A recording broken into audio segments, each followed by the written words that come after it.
What's up, everybody? Welcome into a very special edition of the Baseline Jumper podcast. My name is Jason Goldstein, alongside Ben McDonald. Ben, it was really nice to see you last week, but we got to cut right to the chase. So, first of all, how are you? Second, it was good to see you. Third, the show is going to be utterly awesome. You got it. It was great to see you as well, Jason. But without making it feel too bad, I am also very happy to see our esteemed guest, bubble journalist, one of our own, the great Jason Cordner is here, direct from Orlando. Jason, how are you? I'm good. How's everybody doing?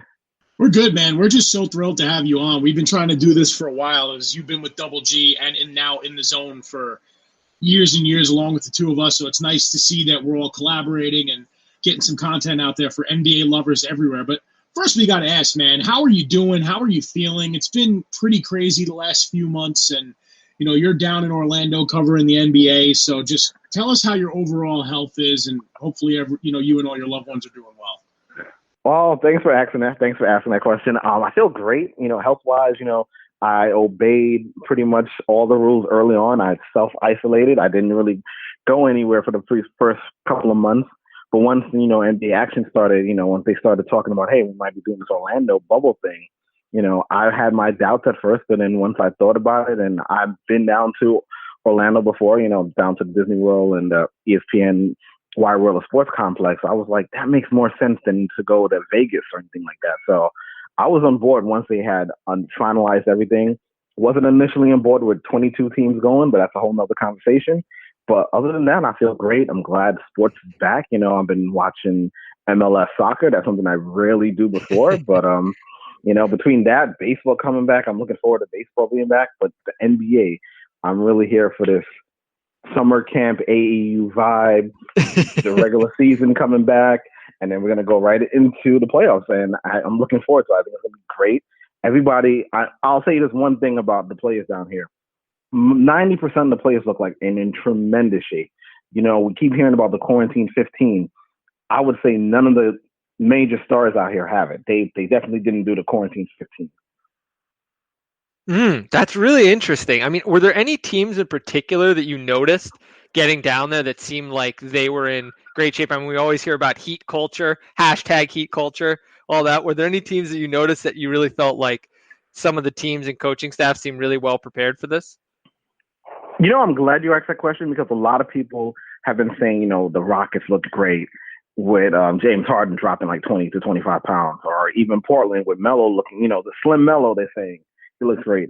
But I'm going to tell you who looks really great, the Pelicans.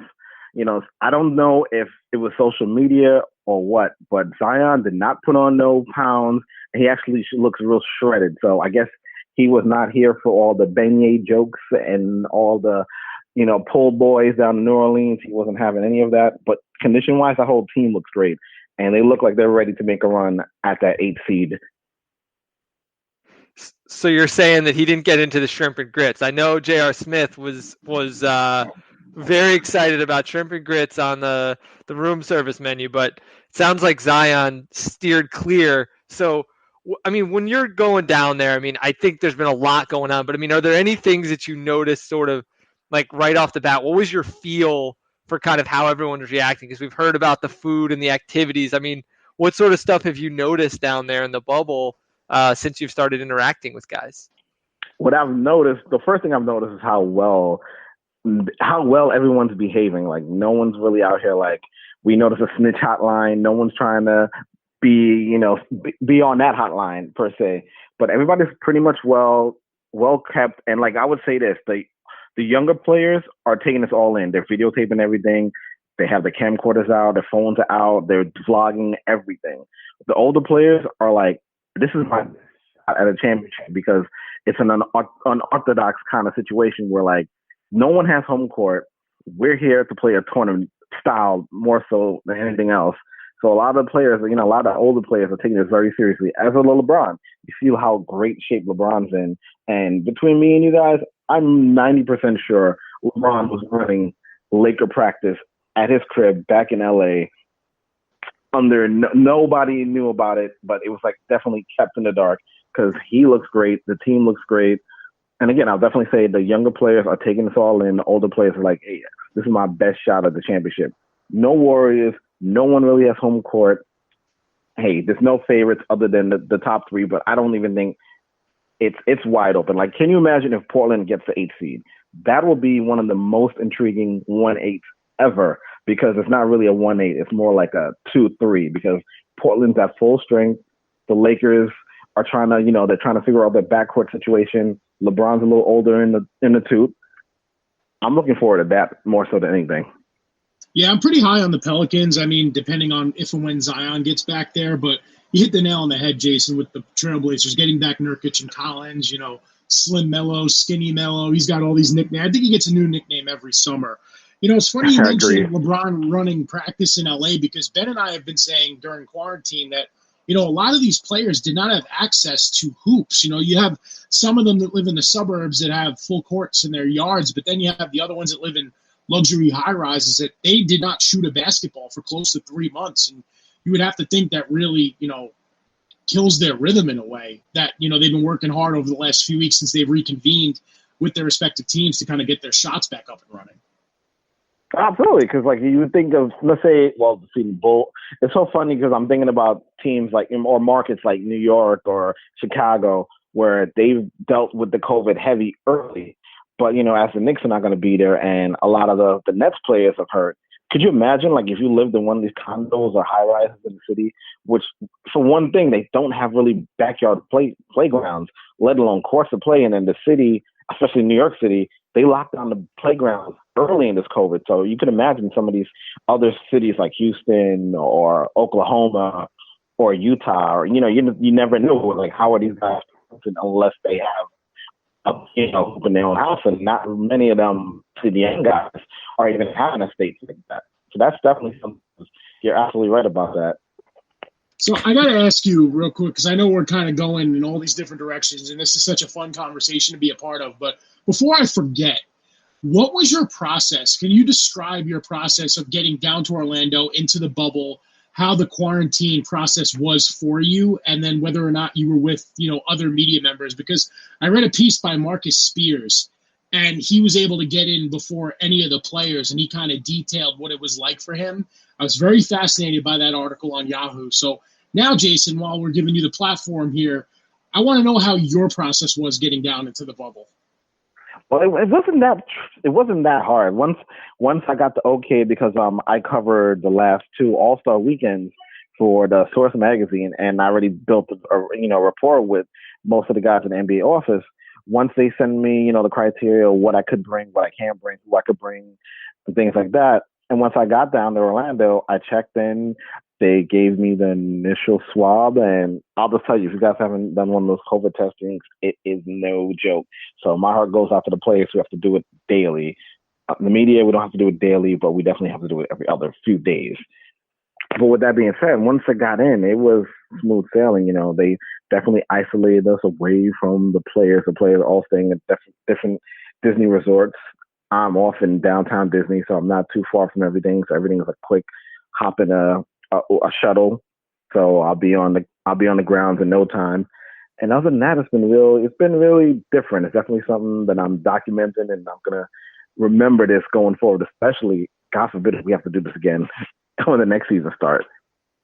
Oh man! So the entire media is in downtown Disney, or they have media in different areas based on if it's television, radio, print? Exactly, different areas, but everything's downtown. But this downtown Disney, but different areas. Because have you guys been down to the Disney World complex? Because it's very spread out, which is good. I have. I haven't been there since 2014, but yeah. It's good and bad. So the wide world of sports is more so closer to downtown Disney than it is to the parks, which I also want to give them kudos, because now none of the players or the media can go to the parks. So that's kind of good, because that helps limit the spreading and interaction of possibly getting COVID, because now that you're in your own little bubbles. Mm-hmm.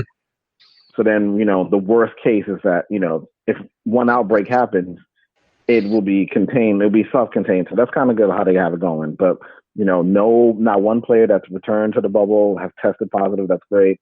Nobody in media. That's great. Yeah, I mean, it's been kind of amazing. I mean, it's been really impressive. Obviously, the story came out that of the I believe it was 346 players there. None of them tested positive, which is a major feather in the cap of the NBA and a real kudos to their planning. But, obviously there's all this stuff, there's so much going on, Jason. I mean, I think everyone around the world, is so focused on this.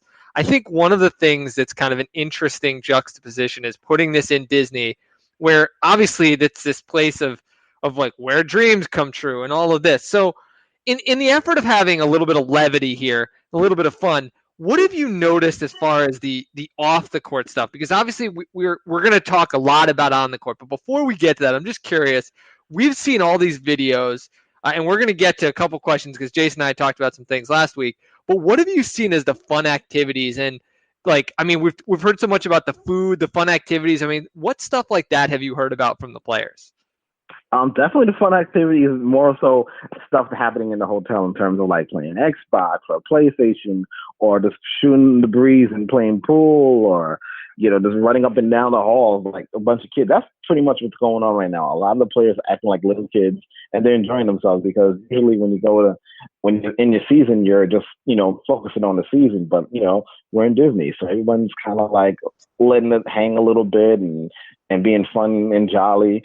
And there's one thing that, I'm definitely noticing that there's a lot more camaraderie around other players from other teams. There's a lot of hanging out, talking, mingling because you're in the bubble, so you have nothing else to do. So it's a great distraction for the players, just hanging out and shooting the breeze with other players. And don't be surprised if down the line, we hear that the next super team was formed because of this Orlando bubble. Here it is. It's going to be Luka Doncic, Jason Tatum, and Bam Adebayo. Boom, big three, 2025.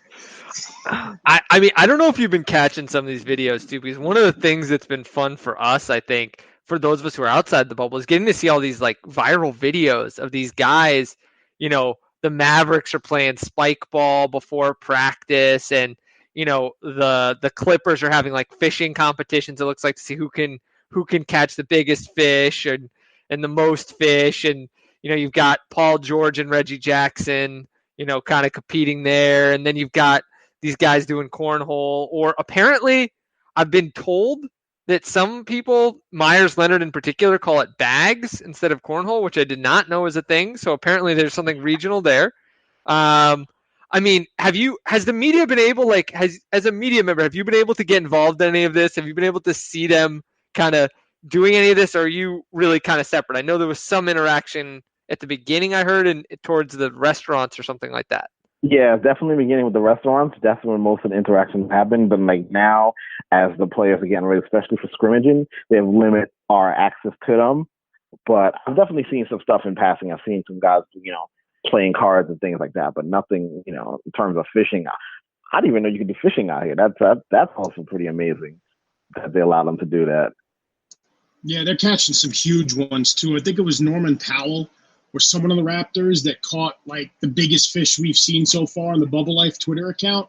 But I want to save the Bubble Life Twitter account for the end of the interview because I think it'd be fun to end on like kind of a lighthearted note. But obviously there are some very serious things going on that caused the NBA to be in Orlando. So I just want to get your take, Jason, on Dwight Howard, who, first of all, his image in my eyes has done a complete 180. It's so fitting for him that he's back where his career started, and he's now a babyface in the league again. He is no longer the villain that he was when he played on the Lakers 8 years ago. So I'm very impressed with the way he's rebounded. Hit both his career and his image. He's in great shape. I want to know, because you're down there, what your thoughts are on him saying that while they're in the bubble, no one's tested positive, we shouldn't have to wear masks anymore. But I want to play devil's advocate, because you have the staff members, the cast members, as Disney calls them. They're going home to their families every night, if I'm right.